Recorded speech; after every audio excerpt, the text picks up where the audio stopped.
Hello all, this is the Owl. And, okay, that happened faster than I anticipated. 4 months earlier, by my reckoning, which is why we now find ourselves in this awkward position where the mega special I had planned for 10,000 arrives right at the time when I already have a backlog of videos stretching into... Wait, love? What's my schedule looking like? July? Bloody hell, that can't be right. Anyways, before we really get rolling here, I just want to say a massive thank you to everyone. Patrons, subscribers, and just viewers. It feels like this channel is actually starting to build some momentum now, and no, seriously, why are the videos that are doing well the really bad ones? So, instead of doing Higurashi, which, I'm not going to lie, is probably going to be at the end of summer at this rate, which is actually sort of amusing, if you know a bit of Japanese. And because it's probably the best horror manga ever written, I really want to do a good job analyzing it. So, instead, we're going to be doing the long-requested AMA video that people have been asking for since 4K. If you aren't interested in a more freeform, podcasty, wandering, lower effort and chatty video, then I would recommend sitting this one out and coming back for the next one, which should be out next week. For everyone else, enjoy. Now, I actually got quite a few questions this time, almost 100 by my count. And while I'm not going to respond to every single one, as many were duplicates and some of them were either just too political or too personal, I did try and give a decent answer to most of the viable ones. I am going to divide this up into 3 sections. First, anime and manga. Then we'll look at general media, including gaming. And finally, Japan-related questions, random stuff, and personal questions. About half of these were submitted on YouTube or Discord, but a surprising amount was sent via email or via DMs, I suspect for folks who didn't want their names or handles attached for whatever reason. I took the latter 2 types and just pasted them into the AMA section on the Discord, which is why they look like that. Oh, and one last thing. I will almost certainly miss a few in the general churn of my everyday life with Monster Baby, so if I do miss your question, let me apologize in advance. Hit me up in the comments of this video and I will respond directly there. So, without any further faffing around, let's get this show on the road. Oh right, I'm adding this in after the fact. I actually threw a few questions from section 3 into section 1 as an accident, and I didn't even notice until I had finished recording and then I spotted it. It's fine, right? Right. I hope this was worth the wait. Anyway.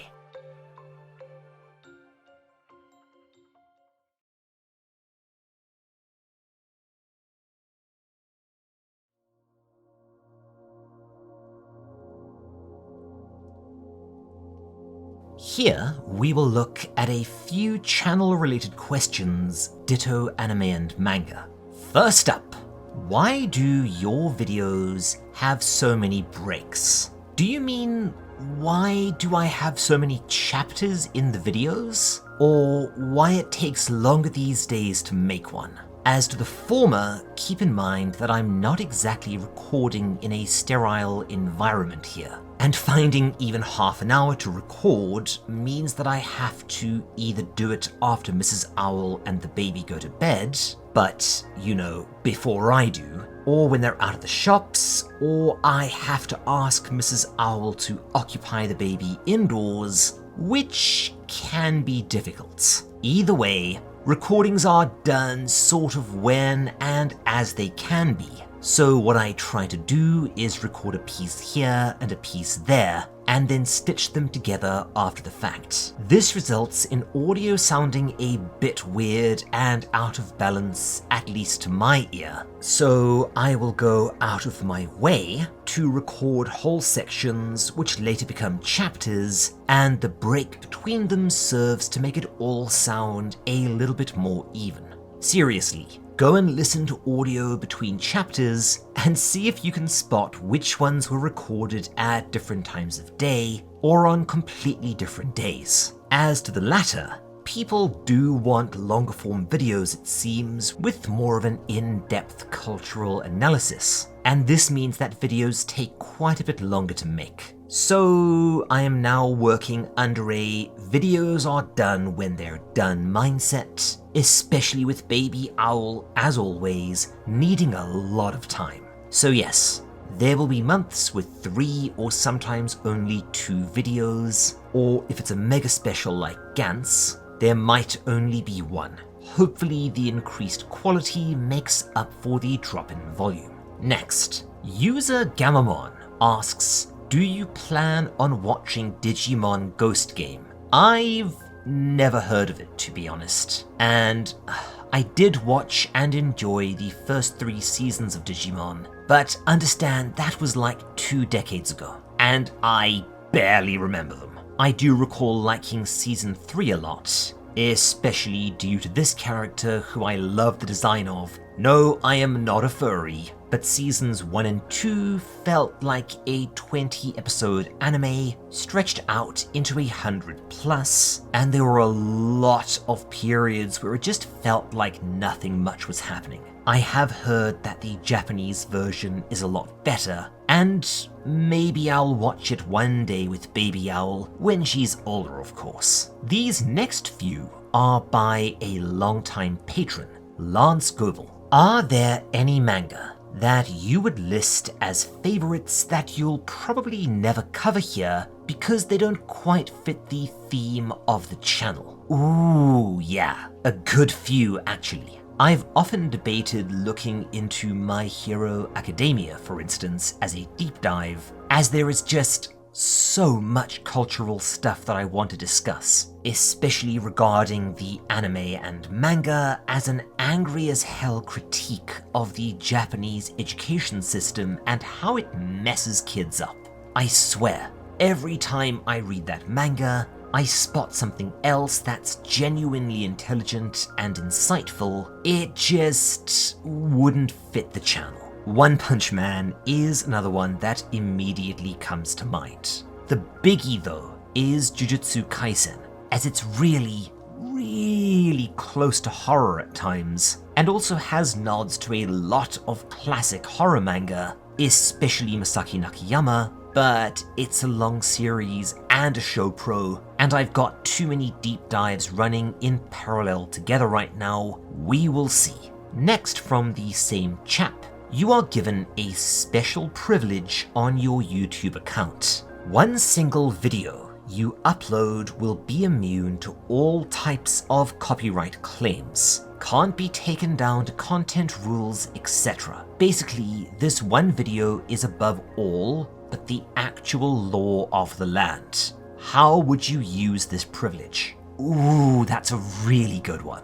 You know, if you had asked me this a while back, my answer would have been different, but it does seem that ShowPro have somewhat unclenched their collective anuses, and as long as you aren't doing full story spoilers of newer manga or posting scanlations, you're fairly safe. You'll note how hard I'm leaning into the cultural side of things though at present, just in case. On the other hand, being able to use copyrighted music would be nice. I had a ton of fun putting songs at the start of videos that tied into the material somehow, but that was always a minefield, and Gantz, I swear, I had a whole Gantz playlist put together at one point. So much awesome trap and dubstep music. And Gantz would have also been ideal to be able to upload without censorship, although that immediately makes me think of Higurashi.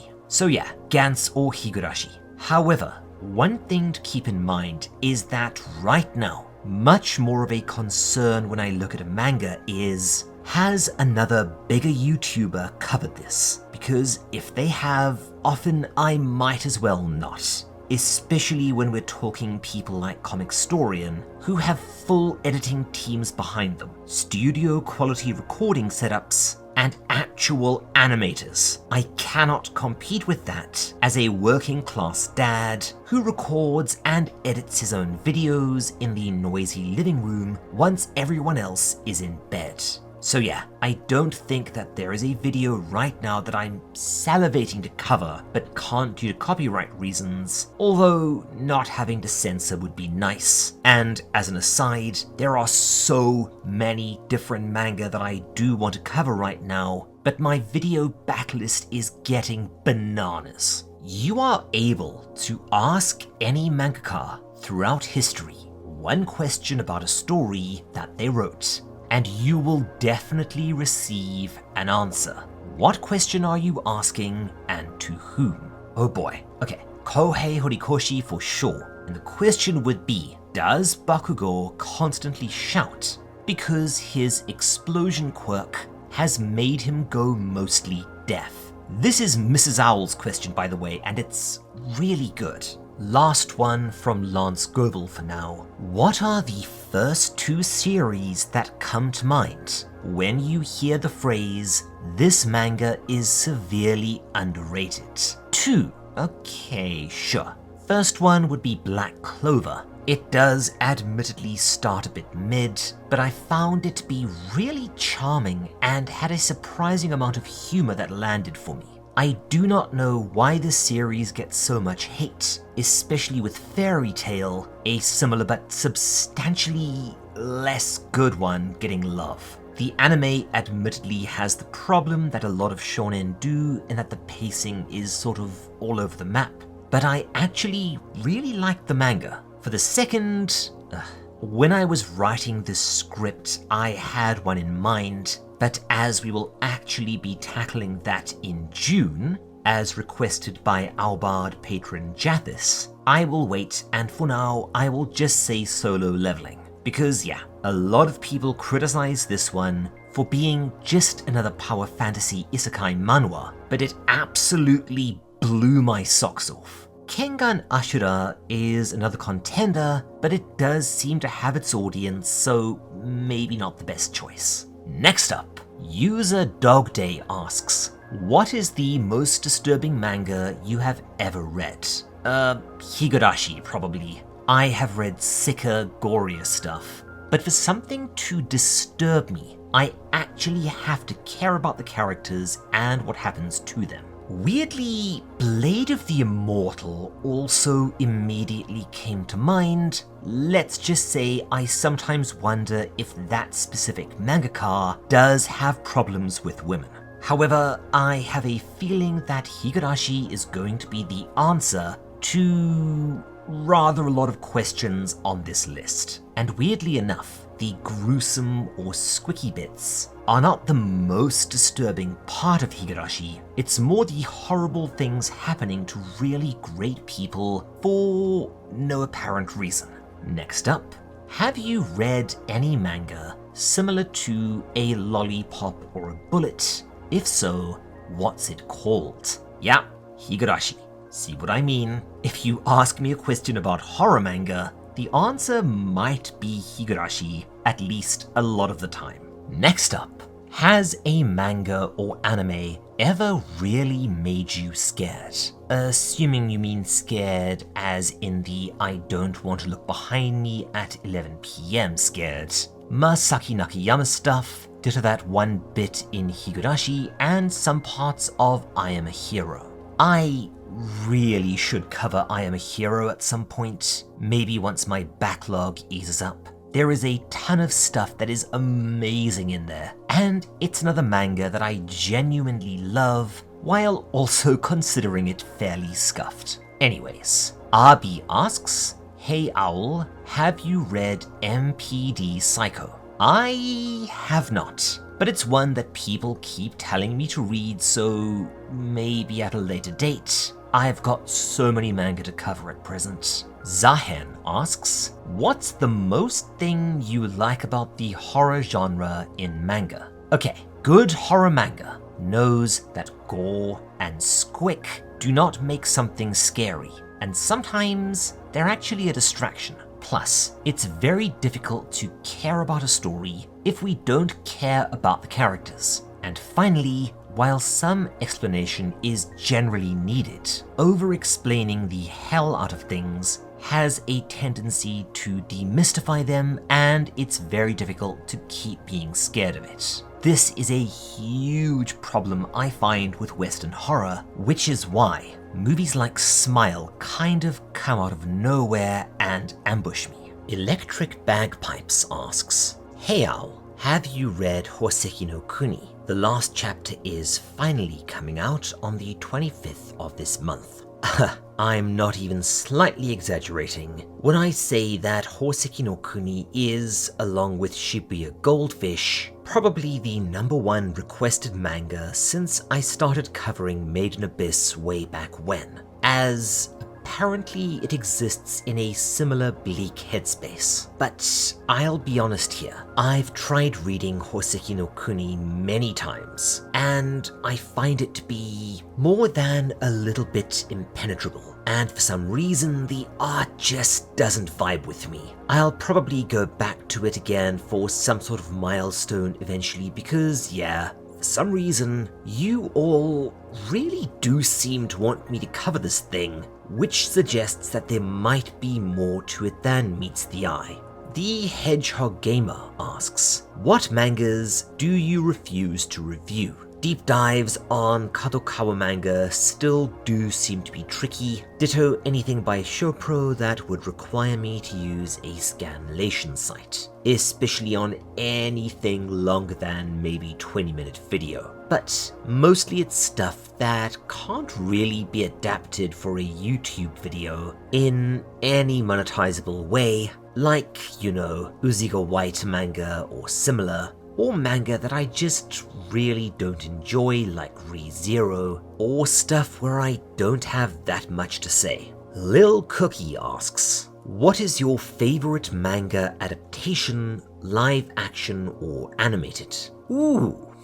That's a really good one. In terms of anime, Demon Slayer was really well done. It's not only gorgeous, but it solved the overly frantic pacing of the manga, and I'm also a fan of the Pirate Warriors games. I've heard that the One Punch Man gacha is sort of cool, but it's too new and too limited right now, and the Attack on Titan games are allegedly the tits, but I haven't played them. From Terrence, what is your favorite layer of the Abyss in terms of design, atmosphere, and lore? Layer 6 probably, but I also enjoy Layer 5. It just feels so alien, especially with pictures like this in the manga, and yeah, I don't think the anime really captured this. It's so dope. From Dawn 2777, have you ever tried reading romance or slice of life manga? If so, what's your favorite one? Leaving out romance horror, it's an ecchi but Monster Musume was a wonderful balance of horny and wholesome, and it also managed to get in a good amount of commentary regarding the successes and also the failures of Japan's own internationalization programs. I actually really enjoy this manga. From Cheese 20044, I have a question for you. What's your favorite horror movie or manga? Again, yeah, favorite, I'm assuming. Favorite horror movie? I've got a ton of them. For something obscure, Ghostwatch is amazing, and honestly nearly perfect, especially if you're a fan of that sort of mockumentary found footage style. Also Jaws and Poltergeist, but yeah, everyone says those two, albeit for good reason. In recent times, it's a three-way tie between Hereditary, The Lighthouse, and Smile. Seriously, forget that mildly cringy trailer, do not sleep on Smile. It is brilliant, and the only movie since Hereditary to actually scare me.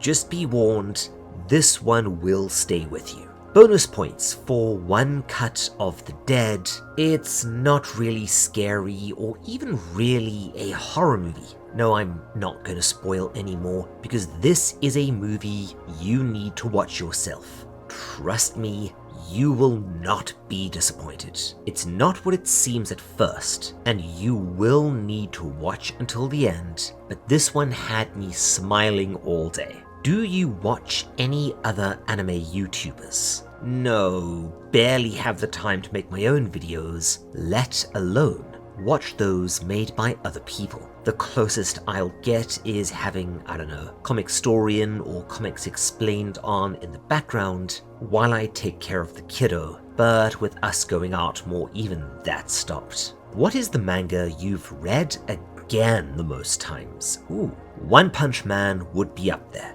I frigging love One Punch Man. Or Gantz maybe, considering I've been reading the thing since I was, holy crap, 23? My Hero Academia, Naruto, Bleach, and One Piece, those are viable contenders too. I've read those a million times. And yes, as you can maybe tell, I'm actually one of those irritating people that doesn't usually like to read things that he's never read before, or as I've always called it, literary inertia. But a big part of that is that I want stuff I can listen to with half an ear, and that means I have to be familiar with it. Last one for anime and manga, from Anubis7457. How do you think the mosquito baby story would hit differently before you having a child versus after, if at all? The mosquito baby thing, not really that much. It did make me go, yeah, I know, babies are amazing, but babies are also terrible, and I don't think I would have understood that before having one. And I also suspect that Junji Ito was grappling with the idea of fatherhood, or more likely in those first-year trenches, which are admittedly nightmarish. Other stuff, like some elements of Satogashi, Made in Abyss, and other manga where young kids are hurt or are put in harm's way, nah, that stuff I actually struggle with now. It is really hard to explain how being a girl dad sends your protective instincts into overdrive. And that should be that with anime and manga, so let's move on to the next section. If I get any more in the middle of recording this, it'll get tacked on elsewhere.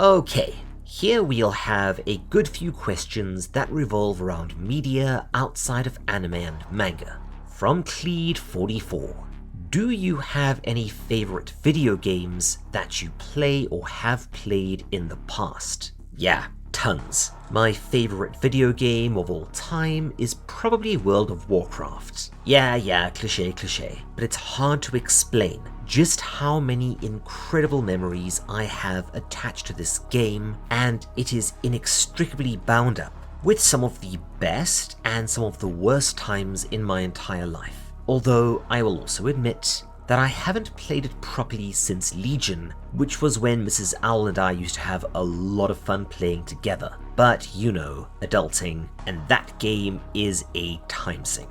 My favorite video game that I still play today, well, excluding modding things like Neverwinter Nights, and assuming that I had time to play games, StarCraft 2. But I also enjoy Half-Life, Batman Arkham Asylum, Baldur's Gate 2, Nightmare Reaper, MechWarrior 5, and of course Dead by Daylight. And yes, I will admit that very occasionally I do sneak in a few matches of Dead by Daylight. Oh right, and Death Must Die. That game is dope. Cannot wait for that to come out of early access, I'll say that much. But yeah, that is a rarity in my day-to-day right now. Once Baby Owl can be trusted to entertain herself without trying to unalive herself, maybe then, we'll see.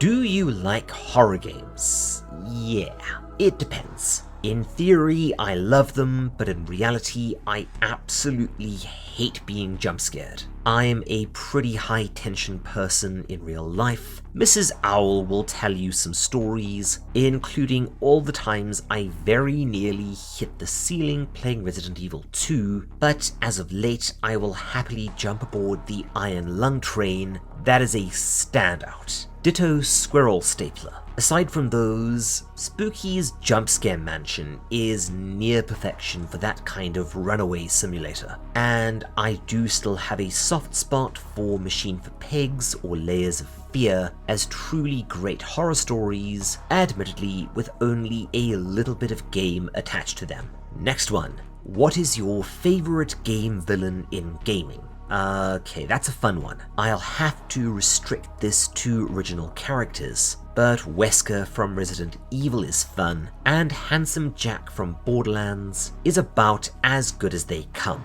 Aside from those, Shodan? John Irenicus? I have no idea why I'm pulling a blank right now. Will you do that Dead by Daylight stream again, Mr. Owl? I keep getting this one, and the answer is... okay, so... I had a lot of fun doing those streams back in the day, and I know that there are at least 10 of you that miss them, but it's really tricky right now. Baby Owl is easier in some ways, in that it's no longer trying to wrangle a whining fussy baby who can't really do anything. But on the other hand, well, she wants to be doing stuff with us, and as Mrs. Owl gets the harder duty of nighttime baby, and considering that Baby Owl likes to literally wake me up by banging on my door with her shoes, I get the day shift. So finding a block of time, even just 3 hours, is nearly impossible right now. And yeah,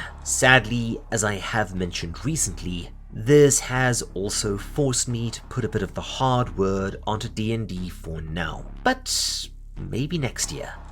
We will see. Beyond that, I'm not saying too much yet, but there is something pretty exciting on the way, and it's eating up what little free time I have at present. That's for quite a bit later this year though. Are you play any games now? Yeah, as I said, every now and then I will sneak in a round or two of Death Must Die or Dead by Daylight, but we're talking maybe an hour or two a week max. And even then I feel guilty because I should be working. I really do miss the days of being able to binge play Path of Exile or MechWarrior 5, but those will come again one day. Do you ever watch TV? No, not really, to be honest. Like, for that first year, Mrs. Owl and I would sometimes binge shows from time to time while handling Baby Owl, as she could be a very cranky kid. But they had to be Baby Owl appropriate, and also stuff that we could half watch sometimes. So they were mostly low energy shows like The Crown, Downton Abbey, The Good Wife, and rather a few seasons of MasterChef.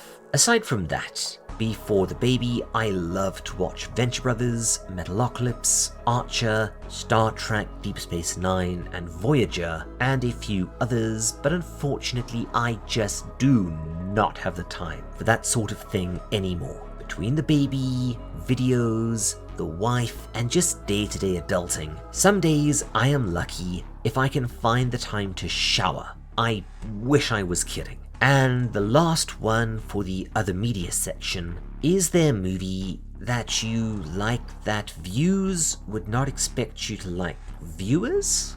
Okay, I think my love for superhero movies is pretty common knowledge, but I am a massive fan of animation too.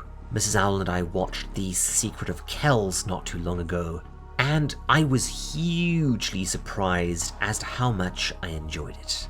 The story is fine, but the animation is just jaw-dropping.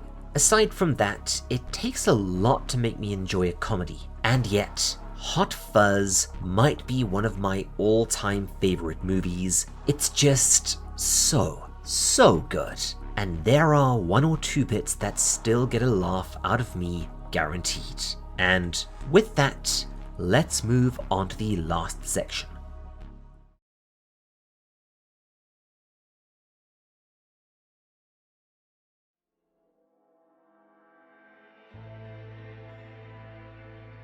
Okay, this is the final section, and it's just a whole bunch of random stuff that didn't really fit in the previous 2 sections, ditto a handful of late submissions. I'm actually recording this in the morning, by the way, so if you hear any banging or weird noises, it's probably Baby Owl in the background. Mrs. Owl is going to do her level best to wrangle her. From JEL Works. You've read a lot of manga and other forms of fiction, but do you ever considered writing a story/manga of your own?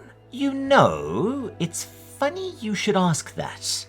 Let's just say, 4th quarter of this year, specifically Halloween I think, is going to be a very exciting time to be a patron.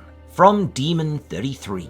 Yo Owl, ever considered making a horror podcast like Welcome to Night Vale? Yeah, but I think that's a genre that was somewhat saturated a decade ago. If I had an abundance of time on my hands, I'd probably just make more videos, to be honest. Or maybe stream some more. From Gamamon. Would the Owl accept gifts on Steam?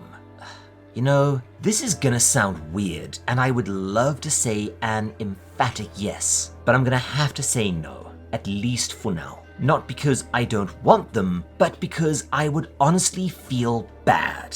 I've accepted a few game gifts last year, after which I realized that I simply would not have the time to play them, and in some cases my elderly PC could not even run them. So yeah, it's going to be a no, a reluctant no. But if things change, I will certainly let you know. If you do want to support us, I would really rather you do it via Patreon or a super thanks, or maybe even purchase an art commission from Mrs. Owl. Next up, Mia asks, what's that avatar by the way? Your favorite dish and possibly a recipe so I can recreate it ×3. Ooh, I've got a few. None of them are mine, they're all Mrs. Owl's, but Mrs. Owl's curry is what immediately comes to mind. It's a really bloody simple East Indian curry, so I might pop that up on Discord when I have a second, if Mrs. Owl is okay with me using her recipe. I am not kidding when I say it is incredibly simple, but it's something I would happily put on a menu in a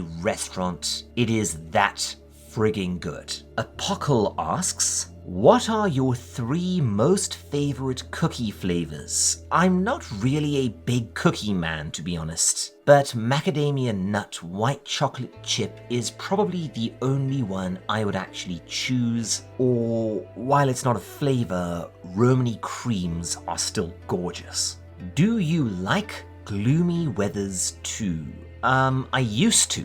I really did. But then I had an outside baby who, for the last month, will literally bring me stuff in the morning until I get the hint. Rainy days are a bloody nightmare, as we either need to drive her out to something to keep her occupied, or she's going to be a whingy, whiny menace all day. Next up, from Yama. What is your favorite foods? I'm a consummate carnivore, but I will eat burgers or pizza any day of the week. Outside of this, I really like Thai food in general, although a good tantan men or goma ramen, well, those will always make me happy. From AlexDan96. How did you and Mrs. Owl meet? You know, this is a very interesting question that deserves a much longer response, but I may keep this on the back burner for when I do eventually come back to streaming.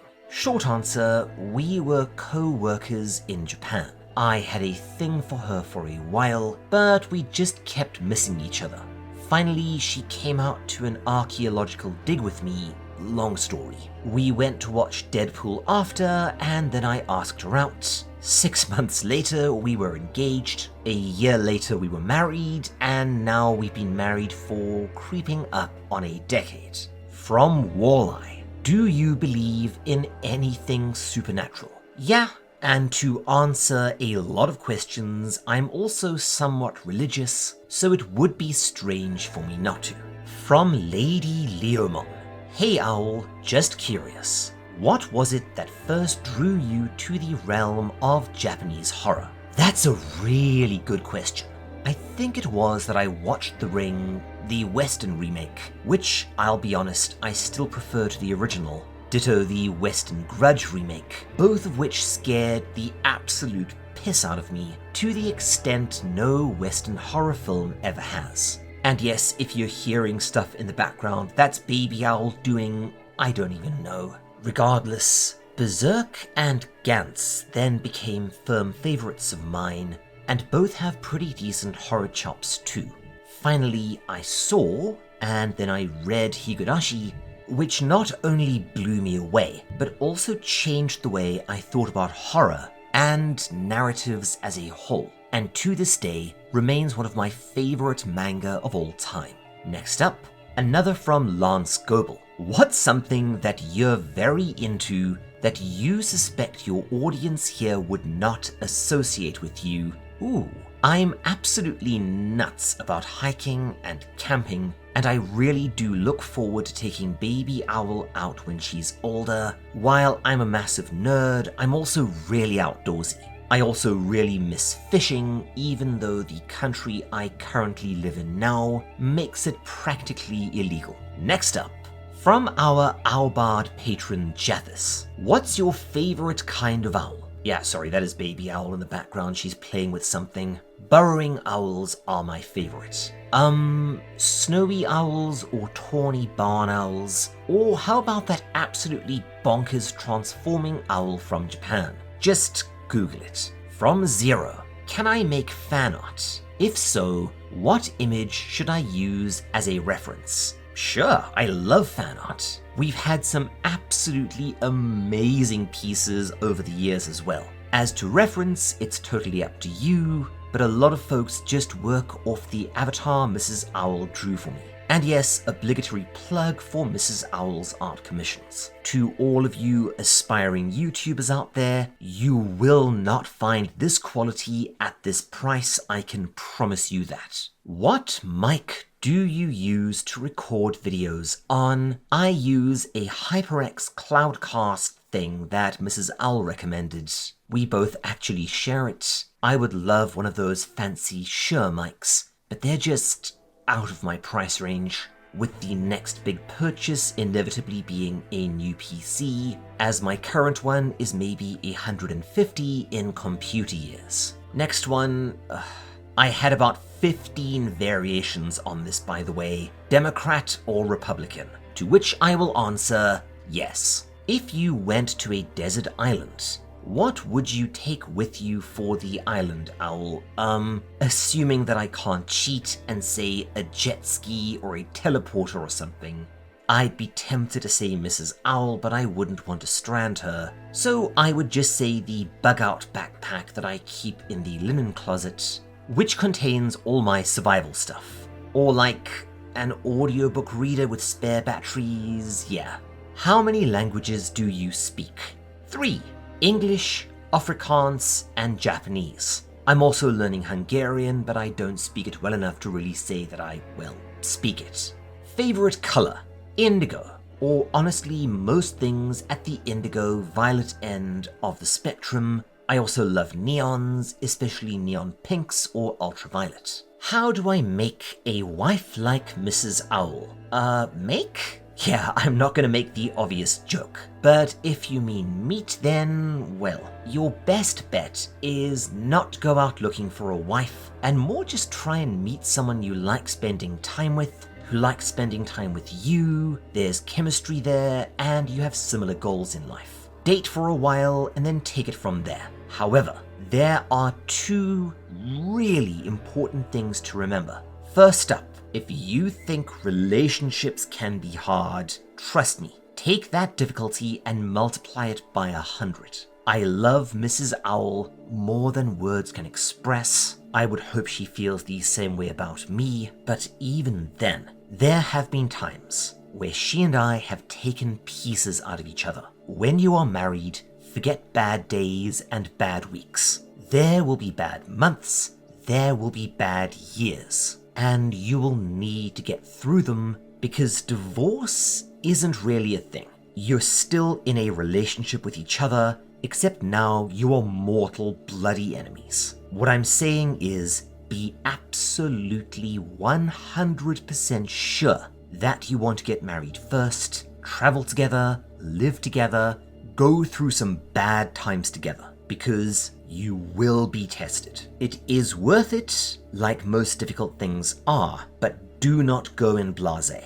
And secondly, if you are lonely when you aren't with someone, getting a partner is not going to make you less lonely. I cannot stress this enough. You have to be happy by yourself first. Get a very solid idea of who you are and what you want out of life, and then find a partner that is compatible with this. If you don't, you are asking for trouble. Marriage is a solemn commitment. It is an oath, and once you are in it, there is no easy way out of it. Last question, and then I'm going to duck out and see what it is that Baby Owl wants. So, as I mentioned earlier, if you want an example of why I put breaks into my videos, listen to the audio after this question and you will see why.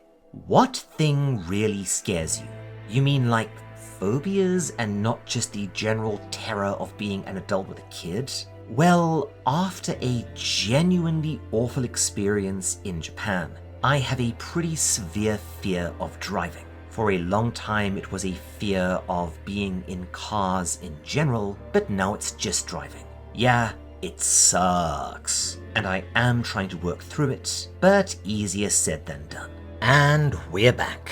Next up, you sometimes say you don't like to talk politics, and don't want it on the Discord server. But why though? I was actually debating whether or not to answer this one at all, because I've avoided quite a few political questions this time around, but okay. Now this is going to be a bit of a long, rambling response, to be honest, but bear with me. Here's the thing. I am not apolitical. I actually do have political opinions, some of which are strong-ish, but there are 3 reasons why I don't really want to talk politics online or even have it on my server. Let's see if I can explain. Reason number 1.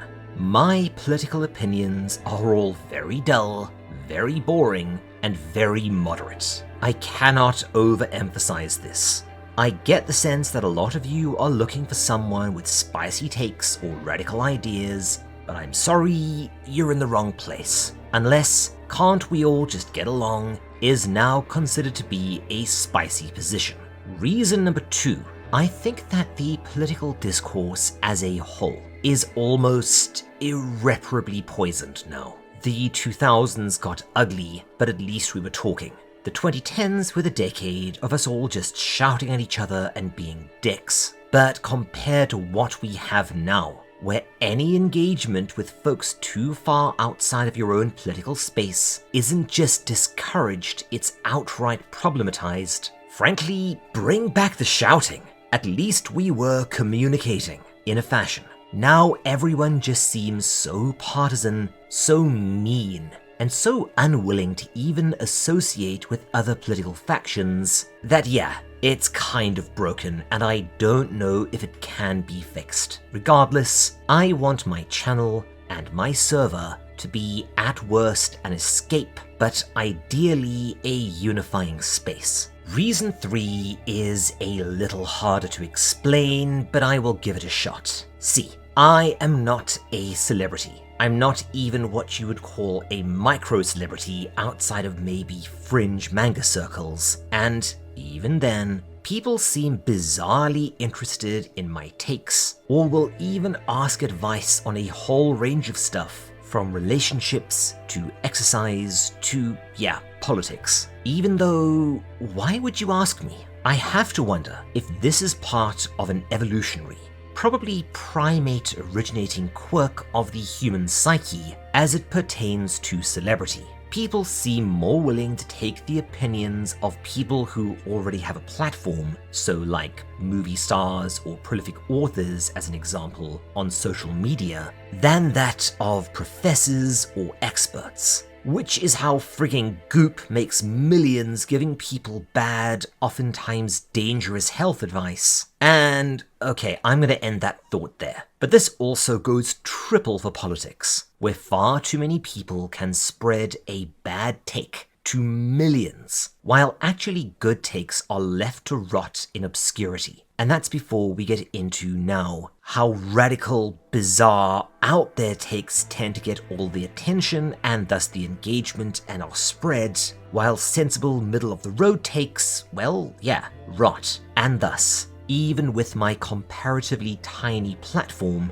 I am reluctant to start telling anyone what to think about matters, especially matters as important as people keep asking me about. You know, stuff like Israel-Palestine, climate politics, gender identity, and the like. Ask me for my takes on Japan, or anime, or manga, maybe video games or movies. Hell, marriage and child rearing I could even tell you a few things about. But politics? Don't ask me. I'm an old dude on the internet. Human beings really are just something of an early access release, and there are still some bugs that need squashing, and our tendency to listen to celebrities too much and smart people far too little does bother me. Okay, these next two are from YouTube, but I cannot for the life of me find them again. Feel free to speak up in the comments if these were you. Tell us about your YouTube journey.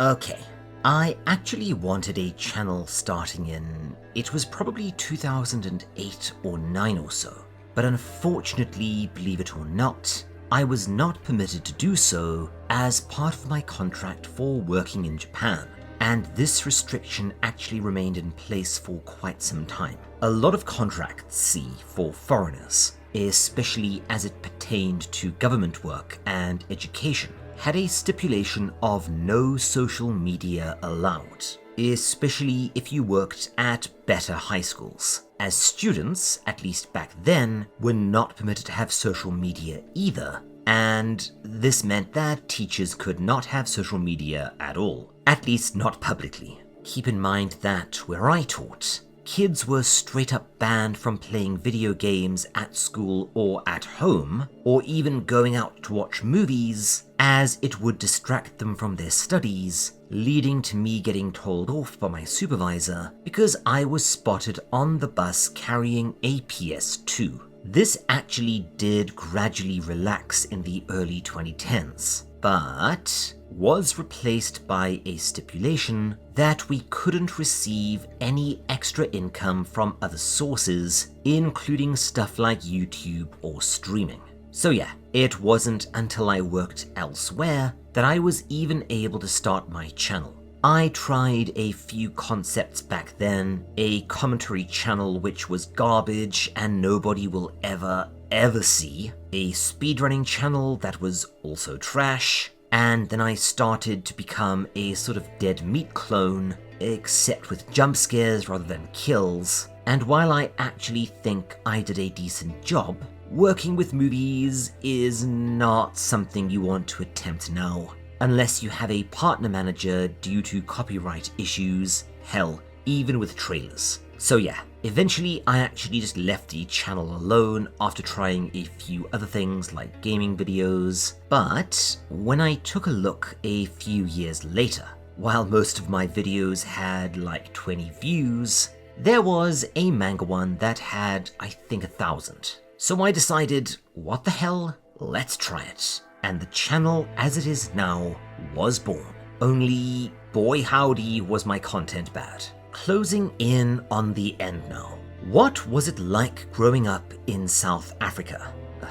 Again, this is a short question with a very long answer to it. In a nutshell, lovely nature, great food, amazing people, way too much crime, completely balked politics, and a very different quality of life as a whole, especially if you're a nerd. For instance, a lot of things you take for granted, we didn't really have at all, especially out in the deep country. For instance, we couldn't even get a TV signal, meaning that the first 5 years of my life, well, there's a reason I'm a reader and still love audiobooks. Man, I'm not sure if there are any other old farts out there, but remember those audiobooks that came on cassette tapes? We had the Lord of the Rings. I think we rented it actually, and there must have been 100. Otherwise, the nearest takeout joint was in a city maybe 40 minutes away by car, and when I say city, I'm mostly meaning a moderately sized town.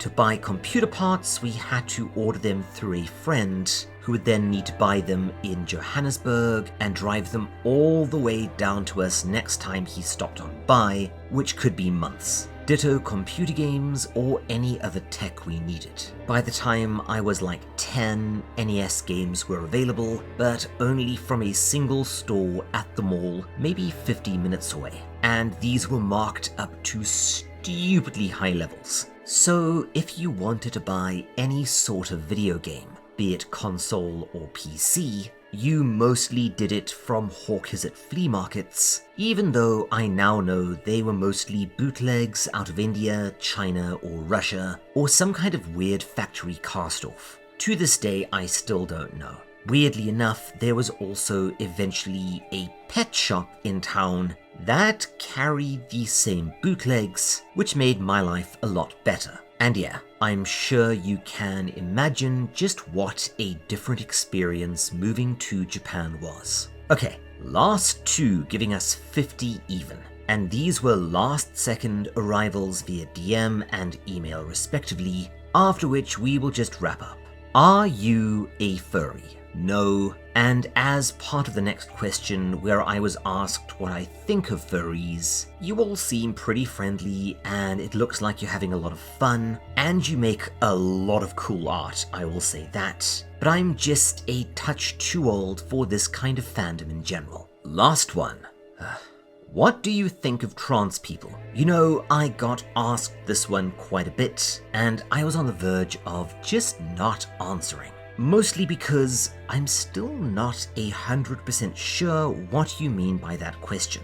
Like, as people, from a socio-political standpoint, as part of a balanced breakfast, I guess to me people are just people, and I endeavor to treat them as such. Where we need to make accommodations for each other, we'll generally find some kind of compromise. And otherwise, let's all just get along as best as we can. At the end of the day, we all have to share the planet, and life is too bloody short as it is. And with that, let's bring an end to this AMA video, and not do it again in a hurry. Next week, well, a real video. Before we finish for the day, I just want to say, as always, a massive and heartfelt thanks to my amazing patrons, without whom this channel would long ago have ceased to exist. Cheddar, Crazy, Question Man 6, Starwin Marwin, Hunting for R2D2, Kel Core, Opinion Custard, Piece of Yeast, Ranger Danger, Rose Montgomery, Wargle, The Empress, Inukia Koji, Cheshire Quill, Endymion, Aaron Arnold, Jake, Just Zero, Lance Goebel, Lucian, Rafferty, Simone, Jake Ramsey, and Squid. I also want to give a very special thanks to our Owlbard patrons, Jathis and Polite Crow. That is so generous, I don't even know what to say. If you want to help us out by supporting the channel, please head on over to our Patreon. You will also earn early videos, exclusive content, Discord perks, including a patrons-only channel, as well as some other fun stuff, and more. If you want to support us further or commission some art from the amazingly talented Mrs. Owl, you could hit her up on our Discord or her business email. All links, as always, are in the description. Otherwise, take care all, and cheers. I will see you next time. This is the Owl, signing off.